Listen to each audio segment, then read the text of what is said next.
Alrighty, hello and welcome to Fantasy Premier League, the D Units view.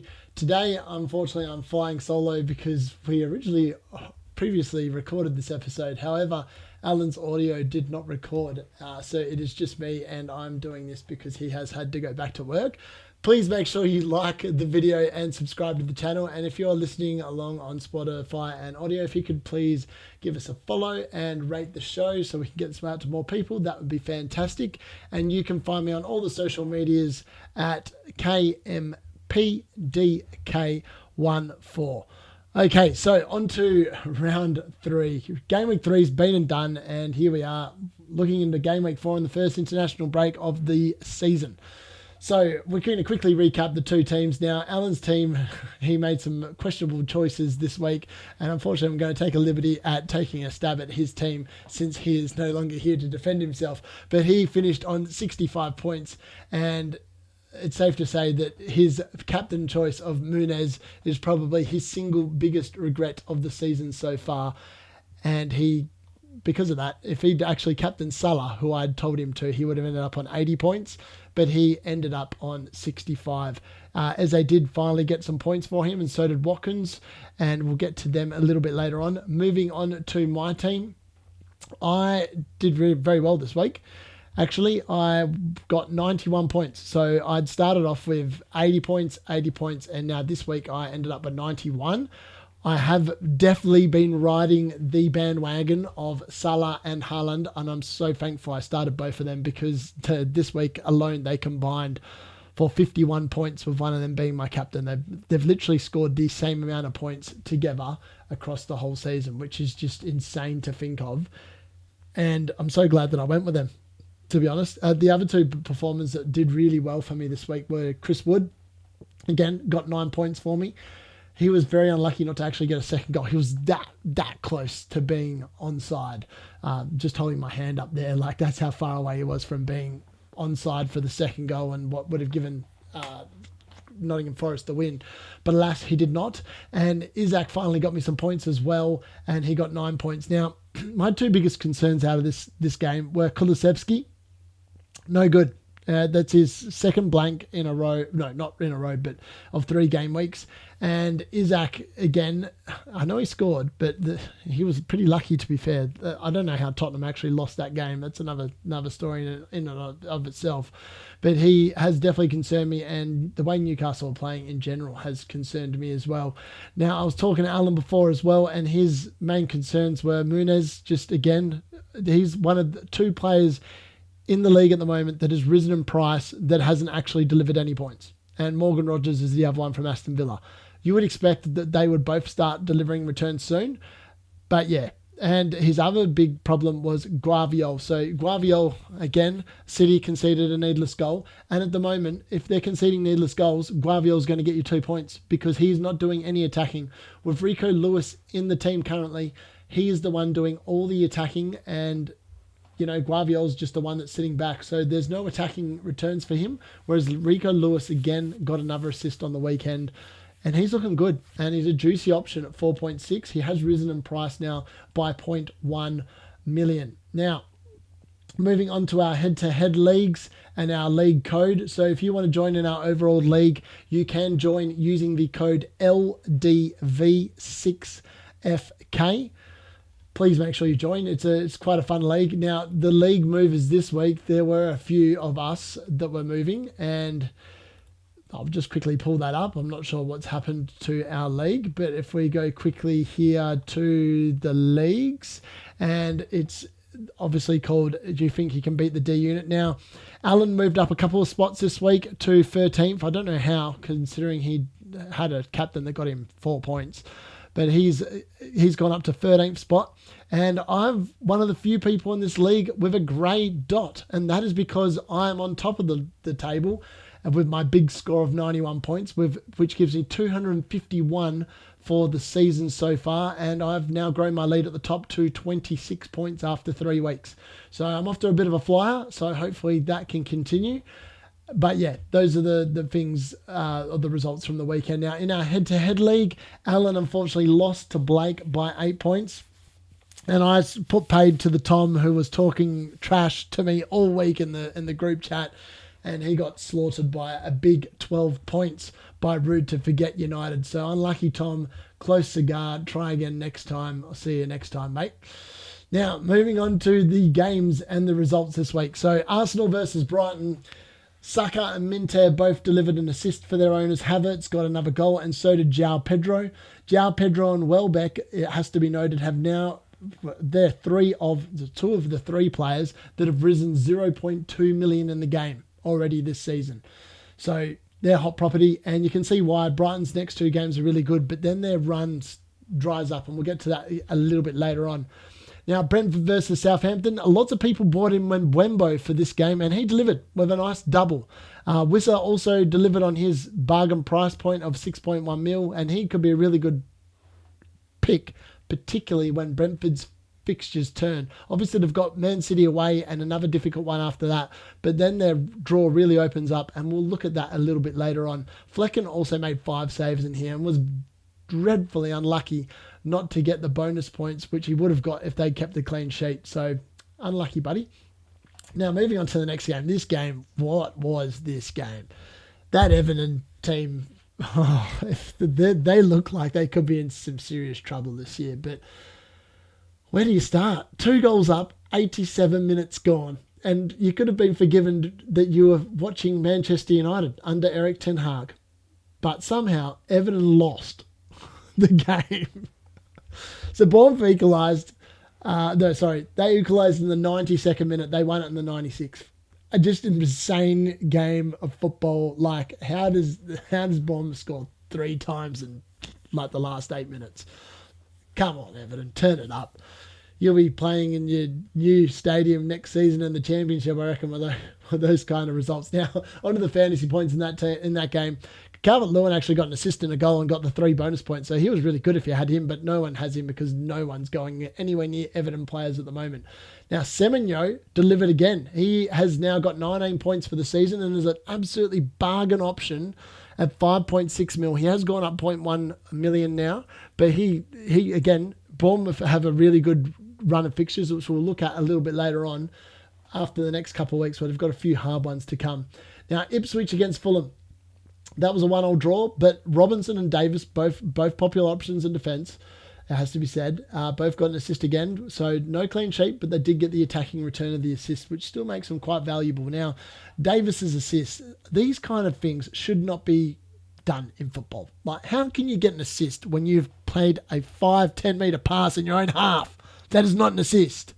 But for fantasy, it is. And for anyone that had Davis, they will be very happy because that counted as an assist. Well done. Leicester, Aston Villa, 1 goal to 2. And this one, Watkins got his first goal of the season. And, no, sorry, not first goal, first assist of the season. What am I on about? And again, very dubious assist. Did he actually assist it? I don't know. He got like a toenail on it. I didn't realise that Watkins had got the assist until I'd looked at my bet, because I'd put a bet on him to score or assist, and it had a green tick next to it. And I was like, well, he definitely didn't score. That was a nana. It turned out that Watkins got the assist. I was like, really? But hey, I'll take it. But I don't have him in my team as of yet, but we'll get to that a little bit later on. But Watkins is definitely someone to keep an eye on, and hopefully this is a sign of him starting to deliver on those returns. Now, I just want to talk about Nana, because the biggest amount of transfers in this week has been Onana, because he's a bargain. 5.1, he has delivered big hauls in 2 of his 3 games. And lots of people are now picking him or trading Morgan Rogers to him. But I wouldn't be doing that if I was you. Now I'm going to break down why you shouldn't be trading Morgan Rogers for Onana. Now, the main reason why is because Onana has done nothing except score those 2 goals. So if you look at his XG for assists and XG for goals, he's literally delivered his 2 chances. They've both gone in. That is impossible to maintain moving forward. There's no way in earth that he's going to continue that goal scoring run every game, like from a corner. Both goals have been from like that kind of thing, like off a corner, off a free kick, something like that. Morgan Rogers, on the other hand, has underperformed his XG for assists and goals. So it is a matter of time until it evens itself out. There's every chance with Aston Villa's run coming up that Morgan Rogers is actually still the pick to go for. Now, lots of people probably disagree, but that is why stats sometimes do lie and the eye test doesn't fail.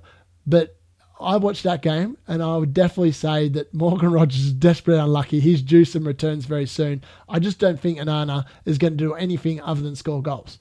And I don't think he's going to be doing it anywhere near as consistently as he has started the season as. That is my caveat. Moving on to the next game, Nottingham Forest against Wolves. Now, Chris Wood, as I said before, so unlucky not to get a second goal, which would have given Forest the win over Wolves. But this finished 1-1, and Wood got the 3 bonus points. So I can't really complain too much. He still got me 9 points. And that's 2 games out of 3 now. He has scored and got maximum bonus points. So he's really rewarded me, and hopefully he gets another little price rise, which would be nice before I get rid of him for someone else. Now, on to the next game. There's nowhere else to... I talked to Alan before about this. It's like, how do you deal with Haaland? How do you... It's unlucky if you didn't start with him. Let's put it that way. And Alan and a couple of other boys in the league didn't start with him. Now, I talked to Hamish at work today. He's also in our league. And I asked him about Haaland. I was like, you don't have him, do you? Like, just making out a bit of a joke at it. And he goes, yeah, no, it's been killing me. I just can't stand watching Man City because he just keeps scoring. This is what happens when you don't have to go and play international football during the summer. You start the season in this kind of form. It is actually scary. 7 goals, 3 games. He has scored 2 hat-tricks. Can he continue it against Brentford after the international break? Who knows? I would suggest he's probably not going to, but you never know with Haaland. I didn't think he was going to score back-to-back hat-tricks, so I wouldn't be recommending putting triple captain on him because I think that luck's due to run out. Now, the other interesting thing to note in this game was Ruben Dias gave away a horrible end goal. So Man City didn't keep the clean sheet, and Rico Lewis and Guardiol's not doing any attacking returns, as I said, and Lewis is the one doing all the attacking. So if you want to make a play and get rid of Guardiol for an Arsenal defender or someone else or an Andy Robinson, who we'll get to later on, I think that's a trade I would tick off. I would definitely trick off that transfer 100%. Moving on to the next game, Chelsea and Crystal Palace. Now, Alan was originally wearing a Chelsea shirt last week, and in this video, he was wearing a Crystal Palace shirt. Unfortunately, as I said, the audio didn't work, so I'm re-recording this now. But yeah, so his favourite players, Eze, he'll talk about this next week. Palmer got an assist for Chelsea. Madueke, however you want to say his name, he was brought in by so many coaches, and guess what? I told Darren that you're going to bring him in. They've just signed Sancho. Why are you going there? His game minutes are going to be no good. He delivered exactly what I expected him to deliver. Absolutely crickets. So for all those people that sometimes a player has a good week, that is not an excuse to trade him in. In fact, quite often it's an excuse not to trade him in. So just if someone sit there going, oh, and Mbeumo scored 2 goals on the weekend, I'm going to trade him in. Look at his fixtures first and maybe rethink your decision before you press the transfer button. That's all I'll say. Now, moving on to the Newcastle Spurs game. This was one of them weird games where Spurs somehow didn't win. Nick Pope made 6 saves in this game. Spurs keeper made 1. And they lost the game 2-1. That's all you need to know. Solanke can't come back quick enough for this Spurs team, and hopefully he's going to come back at a discounted price. So his price is still looking to drop potentially because he hasn't been in the team. He'll hopefully drop down to 7.4, which will make him slightly more affordable for other people that are being a bit savvy about who they're bringing in. Now on to the last game of the round. I really don't want to talk about this game because this breaks my heart. Man United are my team, and they are abysmal. Ten Hag is under some serious pressure, but so if you had a United player, you might as well just switch off at this point because the only thing they were doing are picking up yellow cards and conceding goals. So Liverpool, though, on the other hand, have started unbelievably well. Arne Slot is going Jurgen Klopp who? Who is that? I do not know. But Luis Diaz scored a double and Mo Salah continued his merry ways. He is the Egyptian king. They might as well give him a throne at Old Trafford because he scored 10 goals there now, and it's silly to bet against the man when he plays against United because he just scores. He scores against them more than anyone else. Can you believe that? And he's actually scored more goals at Old Trafford since he's signed for Liverpool than any other United player bar Cristiano Ronaldo, Marcus Rashford, Bruno Fernandes, and Scott McTominay. He's actually scored as many goals as Martial. Can you believe that? That is an absurd stat. Just literally some background information there on everything that, could go wrong with United is still going wrong. Now, what stood out for the round for me? Well, some players finally got off the mark. Eze from Crystal Palace got off the mark. Cole Palmer got another assist. Made me still want him. Who else? So, Wood scored, but Watkins finally got off the mark as well. He got me interested. And Davis from Ipswich, definitely with that 10-metre pass inside his own half and that assist, 100%. I'm all over it. Semenyo for Bournemouth, definitely one to keep an eye on at 5.6. And when Brentford's fixtures turn, will be really good. Now, Arsenal and Brighton, we'll get to them in a second, but I wouldn't be jumping on them right now. But the main thing we're going to talk about today is the wild card. If you do not have Haaland, and I had this conversation with Alan, and Alan basically told me, you've got to get him in. If you were dumb enough not to start with him, you've got to get him in. So I'm going to quickly hop over here to the transfers tab, and we're going to have a look at Haaland. So let's look at the player information. He has started with a bang. So for any non-owners out there, you probably want to look away now. So his fixtures are pretty scary coming up. And he's just scored goals. He's got 17 points, and I think he started the season with 8, which is insane. I just don't understand. It's just crazy how well he has started with that rest. Now, his next fixture is at home to Brentford, which you would expect him to score in. Then he's got 2 rather tricky fixtures. So he's got Arsenal at home. You still expect him to score. He's at home, and it's Haaland.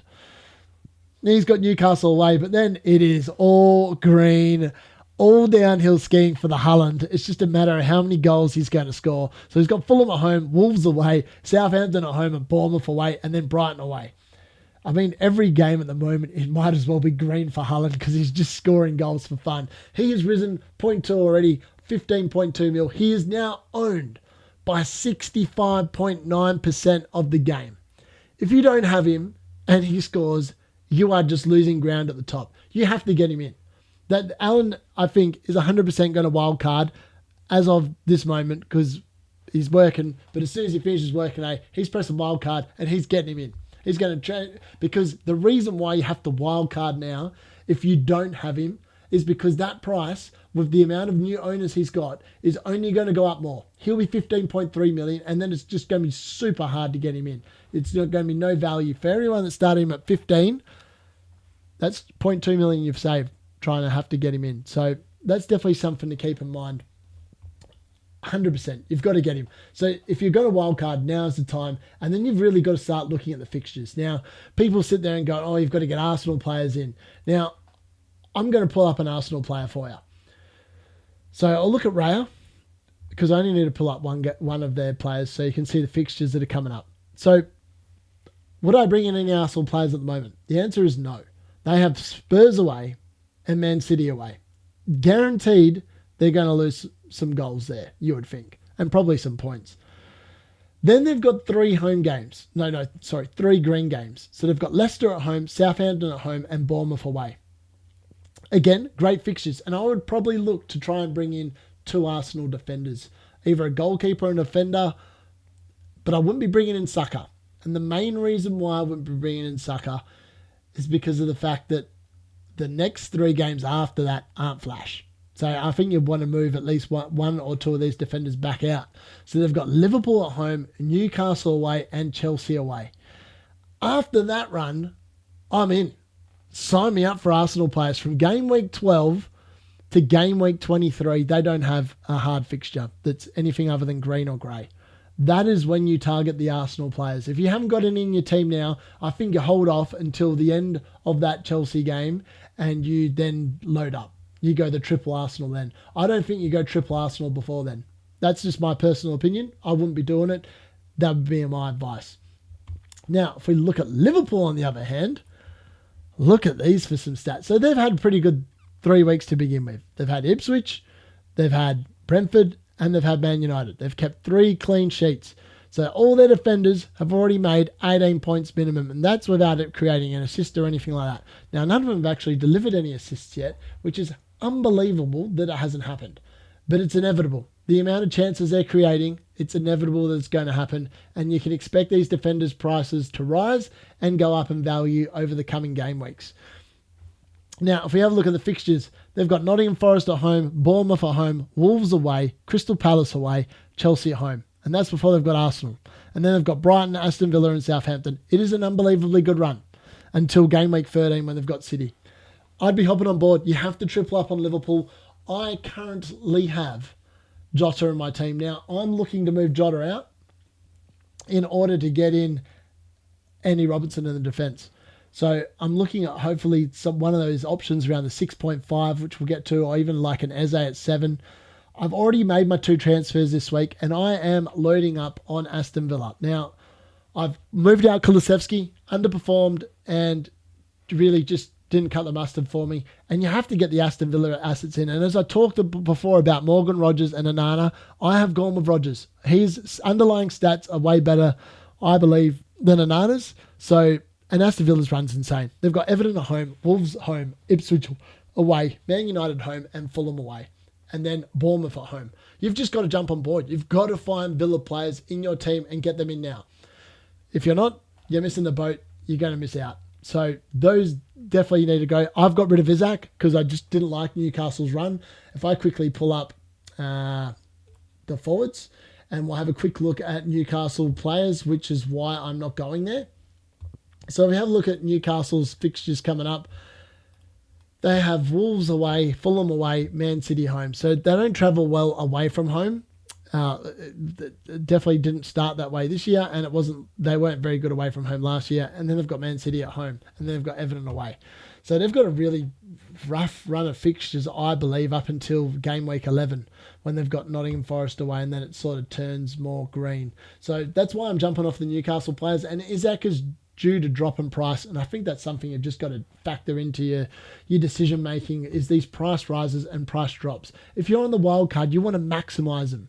You don't want to be, if you want to keep a player like Isaac, you need to drop. So if you're on the wild card, you want to actually sell him before his price drops, so that way you can then buy him back at the lower price. So for example, if I'm not going to wild card, but I was talking to Alan about this before, and if my players during the international break, because I'm copying a -4 at the moment because of the fact I believe I can cover it. Because guess who I've got in the game week 4 in the head-to-head league? I've got Alan, and I'm coming for him, baby.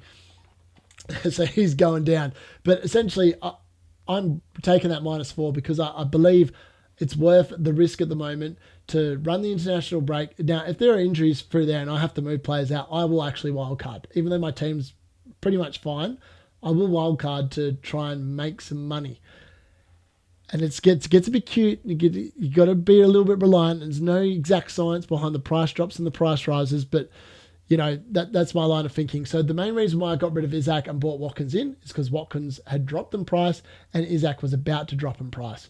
So I figured I've made some money there, and I expect that Watkins, with that run for Villa, is going to go back up in price, will actually make me that 0.1 that I need to get back to 1 mil, which would hopefully make some of these trades a hell of a lot easier to do moving forward. Now, what do you do if you don't have Haaland and you're not wildcarding? Well, Dtuck has asked this question. Do you just keep on taking on the Haaland? And if you're not getting in this week, I think you're going to have to, because otherwise your team is going to be so poor in every other area that it's just not going to be something that you can do moving forward. So again, I just wouldn't do it. Now, his other question was Madueke, because he made the dumb decision to bring him in last week. Do you keep him? Because he's a minutes risk. And you look, I told him last week, they signed Sancho. He's 100% a minutes risk. You can't go there. I would look at getting rid of him. He performed much more like we expected him to perform on the weekend, missing chances and missing goals. That's what we expected from him previously. It was a one-off against Wolves. That's why you don't trade players in after a one-week game like that. You've got to see some consistency, particularly if they're new to doing it. A bit like Palmer last year. Not everyone jumped on board straight away. That we needed to see some form over a substantial period before everyone jumped on board. Now, Tom, asked a very good question here. Tom said, is my team any good? Now, if we go to Tom's team, he got 83 points. Some would say that's pretty good. If we go back to the previous week, he got 83 again, apparently. And then in game week 1, he got 61. So, Tom, my answer to you is your team any good? If we have a look at the head-to-head league this week, Top Bins FC, which is Tom, versus me, which is Rude to Forget United, and you lost by 12 points. So the answer to your question, Tom, is your team's crap, mate, and probably need to fix it. Probably put it in the bin till next year. Now, price rises and price falls during the wild card. Now, if we go back to the players that are currently moving or whatever, if we look at the midfielders, now,